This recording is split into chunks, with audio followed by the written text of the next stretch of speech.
Okay, we have just talked about git reset command, and you know that this command is destructive command and it modifies git history. And how it works is that you supply to this command SHA-1 hash of specific commit, and Git resets Git repository, working directory, and staging area to specific commit. And all next commits will be simply removed. And there are actually three modes of operation: soft, mixed, and hard, and by default mixed mode of operation is applied. And in this lecture, let me explain you what is Git Revert.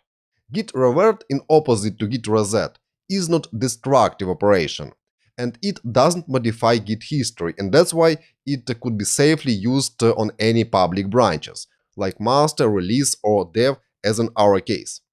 And Git Revert operation reverts specific commit, just single commit. And you need just SHA-1 hash of that commit, and Git Revert will take specific commit and then inverse all changes that were made in that commit and create brand new commit. Let's actually try this command in action. And I am still in view repository, and here let me type following first: git log, and let's have a note of this last commit here in history. It starts with fd0e, same as in previous lecture. And now let me enter git revert, and here I'll type simply head. In a moment I'll explain you why I have used here head. Let's press enter, and you'll see that Git offers me to edit commit message. And that is fully correct, because I'm reverting specific commit.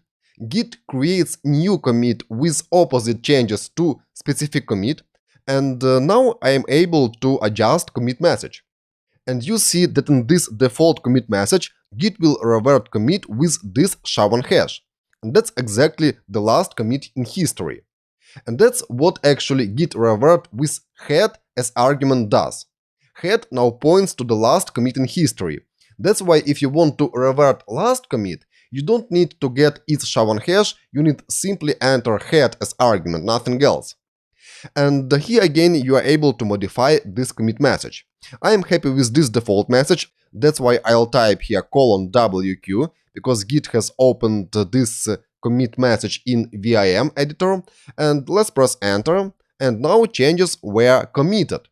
And now let's have a look at history, git log, and you'll see new commit here after previous one. And this commit actually reverts this commit. And again, please notice that history wasn't adjusted, and I am able even push this change to remote repository. But I don't have actually rights to do that, but it is safe operation, and if you want to apply changes to public branch, you are able to do so. Again, this command inverses changes. Let's actually have a look at the actual changes in last commit, this one that I have made, and previous one.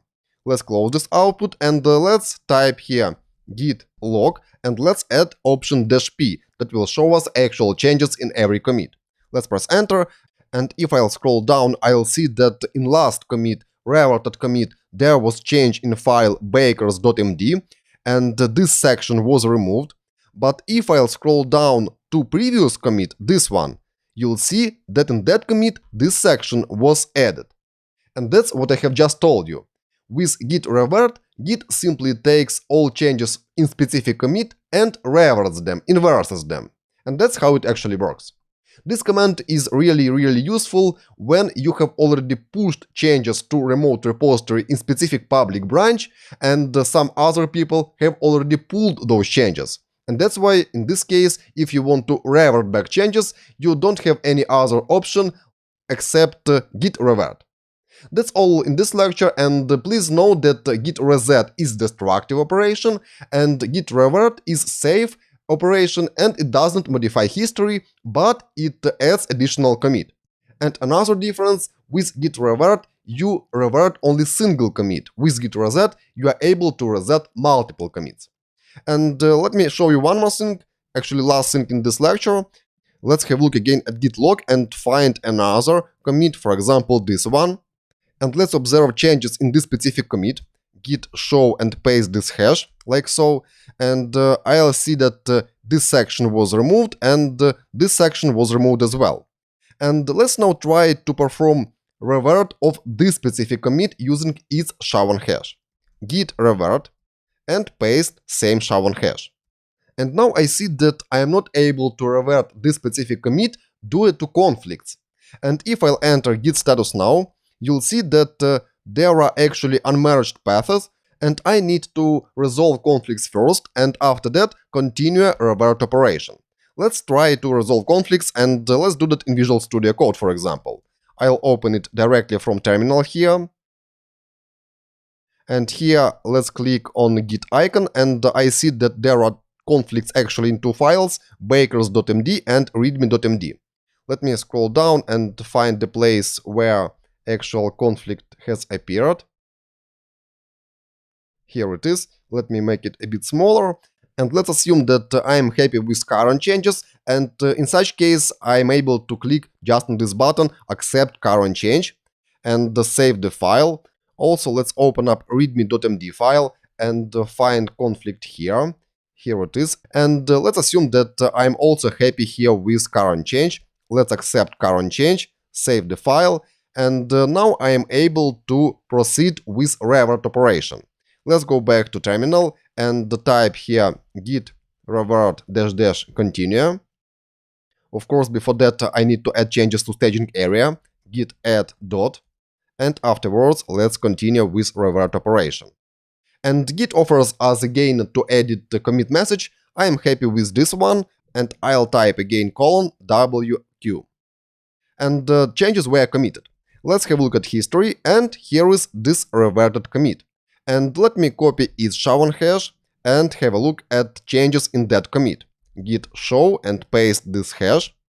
And if I'll scroll down, you'll see that this section was added.